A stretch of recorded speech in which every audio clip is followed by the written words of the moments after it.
Uncle Dan, Hey, how are we doing today? here's the thing. I'm just what I need is a smallish woman with a babushka on her head. Well, okay. I don't. This, That's a, knowing is half the battle. Here's what's funny. That Uncle Mark told us what he's going to be doing, and that's all that could come to my head. That's literally my imagination stopped at tiny Russian woman, and I don't know why. Uncle Mark, help me. What are you actually talking about? You're going to be shockingly wrong about this particular woman. Damn it. So let me get into it, and this comes to us a very specific way. So you guys, we get a lot of requests, yeah. Okay. And as we're broadcast from coast to coast, pole to pole, just after the dinner hour, we get a lot of eardrums in seats. And the good people those eardrums are attached to, our own beloved heretics, they have needs. They need for us to give them the latest breaking, the most up-to-date news about the what's goings-ons and the word on the street. What's the latest and greatest in this exciting new tech field called religion? What the fuck is it? What makes it tick? And how can they get in on this exciting bandwagon of fun and fulfillment? And sometimes those wants, those needs, those yearnings come through the ether back to us as requests. And one request that the guys down in the mailroom say is the most requested request of all the requests coming into How to Heretic /requests /saints /bad bitch for real is the request for us to discuss this particular saint, which, due to the aforementioned blizzard of requests, and as the duly appointed Chief Saint Request Fulfillment Officer of the How to Heretic Enterprises Unlimited, I shall do now. So, today, dear uncles, I shall bow to intense listener pressure and discuss a saint that is wilder and woollier than any of the $5 a week patronage saints we pull out of our sweet avuncular asses. Today, dear uncles, we discuss Saint Olga of Kiev. Ooh. Damn it, I said Russian. Of course she's Ukrainian. I'm an idiot. Well, she's pre-Ukrainian, pre-Russian. So you're not too far off the mark. Well, it's not. What's the difference? If you ask the right person, like Vladimir Putin, there is no difference. Right, yeah, exactly. That's true. They're together again at last. So, as you will see, my dear uncles, not even the diabolically masochistic Saint Teresa of Calcutta, as described in episode 64, can quite compete with the sheer steely murder of Saint Olga. And seriously, if you haven't listened to that segment on the ghastly Teresa of Calcutta, please do so immediately after this one to get a real sense of the kind of person Catholicism thinks deserves your undying veneration as a perfected being. So, as many of our listeners will no doubt know, the original white settlers of what is now where all of our votes are tallied, Russia, were the Rus people, who are essentially Vikings that found their way down from the Scandinavian region into the heart of what is now Russia, the Ukraine, Belarus, kind of that big blob of land, swampy land in the middle there. Boy, I'll tell you what, if it wasn't for the Mongols and the Vikings, there wouldn't be any people anywhere. It's kind of true. And the Mormons. And we're all descended from all of them. Exactly. Yes. So these folks were very much pagan, and they carried their gods with them as they traveled south. So, friends of ours like Odin, Freya, Thor, etc. Yeah. One such person, Igor, was a prince of a group of people known as the Kievan Rus, whose father established the capital of this grouping of Viking tribes in Kiev, Kievan, now the capital of Ukraine. So, sometime in the first decades of the 10th century CE, a young Igor was married to a likely younger girl named Olga. And there was much rejoicing, as it was an happy occasion. Soon the happy couple had a wee son named, and I'm going to nail this, Sviatoslav, and all was well. So Igor's medium-sized fiefdom was bordered by another fairly powerful group of Vikings called the Drevlians. And I love those guys. Yeah, they're the best. They weren't exactly enemies, these two groups, as they had occasionally joined up to fight common enemies in times past. As Igor and his Kievan Rus were traditionally more powerful and offered protection, the Drevlians had paid tribute in exchange for that protection. Now, pro tip, if someone is making you pay protection money, it's almost always to protect you from them. Right. Not some outsider. They may occasionally do that too, but that's not really how it works. So, Hate for something bad to happen to those nice horned hats you got over there. hate for your ship to tip over, huh? Let me protect it. So anyway, when Igor's badass dad Oleg died and left him the throne, the Drevlians gambled they could skip the payments, and so they did. So Igor set out for Drevlian territory to see what their deal with on-time payments was.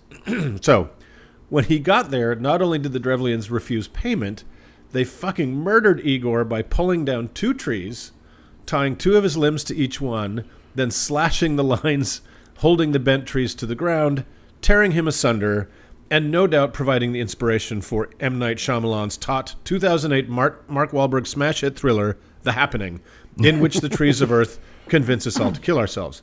About this there can be no doubt. So, The most ironically named movie ever. literally nothing happened. So that was super fucked up, but an innovative response to pesky debt collectors for sure. So Yeah, suddenly, I'm going to widowed try and- that one. Does that Yeah, does that Yeah, does that technique have a name? no, Tree it should. spraying? Yeah. You've been it's called deforestation. Arborside. So suddenly widowed and soon to be tree-phobic Olga was informed of her widowhood by 20 smarmy Drevlian noblemen who boated upriver to give her the bad news wrapped up in a little non-consensual good news, that being that she was now free to marry the murderer of her husband, some jagoff named Prince Mal. She is quoted as responding to these noblemen thusly. It's a little bit weird, so, bear with me. Your proposal is pleasing to me indeed. My husband cannot rise again from the dead, but I desire to honor you tomorrow in the presence of my people. Return now to your boat and remain there with an aspect of arrogance. I shall send for you on the morrow, and you shall say, we will not ride on horses nor go on foot. Carry us in our boat, and you shall be carried in your boat. So, this will make sense in a second. So the following day, the good I people think of Kiev... that's a hell of a response to a proposal. Yeah, she's pretty composed, all things considered, right? So the following day, the good people of Kiev went to the river and lifted the beaming noblemen in their boat and carried them into the royal court, where they expected the surrender of the Kievan Rus in the form of Olga's acquiescence to marry Prince Mal, and were surprised instead to find themselves being dumped into a trench and quickly buried alive. Yeah. During their terrifying last moments, Olga inquired if they found this honor to their taste. So it was on between Olga and the Drevlians. Yeah. So because revenge is a dish best served really fucking quickly, Olga immediately sent a messenger saying she had accepted the marriage threat and asked for their most distinguished men to be sent to escort her to Dereva, which is the place where Drevlians come from, with the honor befitting the upcoming marriage union. So, because they did not yet know of the fate of the 20 negotiators, they did send their noblemen. Right. So, when they arrived, she said she would greet the sweaty travelers after they had a luxurious bath in the public bathhouse. And so they stripped and entered for a royal pampering and a good schwitz. Instead, the doors were sealed and the place was set on fire, burning the entire contingent alive. Like, Damn. Oh, Mother of dragons. yeah, right. She's just getting started. So, now can you guess what she did? Can you guess? I'm going to guess that there's a trick involved. She's good at tricks. She sent another messenger to say they were en route with the whole noble retinue, and so to prepare a massive feast with all the booze they could muster for her to properly mourn her husband, which was like a pagan thing when they had like a huge celebration rather than a funeral. When people Yeah, but died, but we still do the drinking thing. Oh, for sure. So she said find all the booze they could possibly find so she could properly mourn her husband, therefore clearing her conscience for the wedding to come. She was like, seriously, so much booze. Get all the fucking booze. Right. Such are the depths of my mourning. They can only be filled with booze. And so they did, because obviously Drevlian is ancient Russian for gullible idiot. She took her best warriors with her as royal escort and wept and wailed at her husband's grave. Her guys were under orders not to actually drink, but to behave as if they were to coax the much larger Drevlian force into getting plowed. And what followed was the obvious inspiration for Joseph Smith's 1830 smash hit, The Book of Mormon, where Nephi kills a drunk and sleeping Laban because Olga's men are said to have killed 5,000 drunk Drevlians. And as we've always said when we've discussed the ancient Kievan Rus judicial system at great length on this show, it's firm but fair. So, she and her guys returned to Kiev after obviously inspiring the events George R.R. Martin would later call the Red Wedding. She gathered her army to go finish off the Drevlians because, as we know, revenge is a dish best served via an agonizingly bloody 16 courses, and she hadn't even gotten to the cheese yet. Oh, my God. She chased what was left of the decimated society inside the walls of their capital, Iskorosten, where they managed to hold out against her siege for more than a year somehow. Suddenly bored with the glacial pacing of episode 4 of her fast-paced first season, she offered what seemed like a reasonable end to the siege. She sent word that if each household behind the walls gave her 3 pigeons and 3 sparrows as payment, she would lift the siege and let them live. I smell another trick. Yeah. I smell a trick. You think? It sounds a little too good to be true. Also, why does everybody have birds? Stop. Apparently, it was strange. a very bird-based economy. Now, if you're anything like me, 2 bird gift verses from the 12 Days of Christmas seem like a reasonable alternative to total annihilation, right? Sure. And so did the remaining Drevlians, who eagerly handed over their 6-bird surtax. And that was the end of that. Ha! Psych. No, it fucking wasn't. Have you been following this woman's character arc at all? She had her soldiers tie a chunk of sulfur to each bird with a long bit of string. And Oh my God. as Uncle Dan no doubt knows, this inspired the 550 BCE smash hit, The Book of Judges, in which a rapey idiot called Samson ties the tails of 300 foxes together and lights them on fire to burn up a dry-ass cornfield in the most efficient way humanly possible. And so too did Olga's nightmarish animal cruelty gambit pay off, as Iskorosten was burned to the ground when the flaming birds were released to fly back home. Jesus Christ. She had anyone fleeing the burning city hacked to bits or given away as slaves if they weren't singed too badly. And at last, the Drevlians were fully fucking broken. Okay, this woman's a saint? Oh, and I'm going to get to that. We haven't even got to the saint part yet. So I know you're asking, wowie, this is some major mass murdering, justified or not, for such a holy figure as a Catholic saint.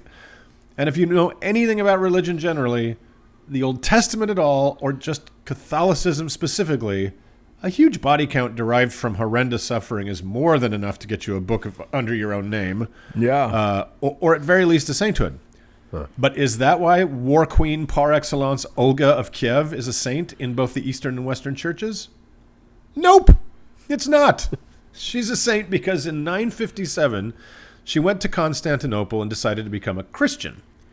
And, as we well know, murdering thousands upon thousands of human beings isn't disqualifying at all if one wants to become or remain a Christian, unlike, being gay or maybe black. So, right. Olga became a Christian, went home to Kiev, and despite her impressive skills at revenging, she wasn't really able to convince too many people to convert, not even her son Sviatoslav, but she did watch over Sviatoslav's children while he was off carrying on the family business of killing the shit out of people. And she had a lot of sway over her grandson Vladimir, who then would later go on to become a Christianizing ruler in pre-Russia, therefore making her a post hoc Christian super saint. Oh my I guess. God. And that is why Olga, there is nothing worse than meddling grandparents who take your kids to church. That is some bullshit right there. If we've learned anything from Saint Olga, it's that. Yes. And that is why Olga is a saint. She is a saint to Christianity in the same way my long-dead grandmother is a podcaster, I guess. So, unlike most saints, she is credited with no miracles. She is the patron saint, only the patron saint of widows and converts, and, most obviously, the city of Winnipeg. Seriously. It's true. Why? That's good. But this Joan Wick of the 10th century Russia is not just venerated by the followers of Jesus, the Prince of Peace. She's inspired plenty of art and fiction, as you can imagine, over the years. and not just that of M. Night Shyamalan, Joseph Smith, and George R. R. Martin.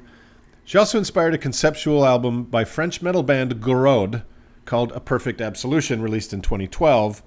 I wish we could play some for you on the show, but there's such a thing as copyright infringement, Andrew tells us. The song titles include Sailing into the Earth, referencing the guys dumped out of their boat and buried alive.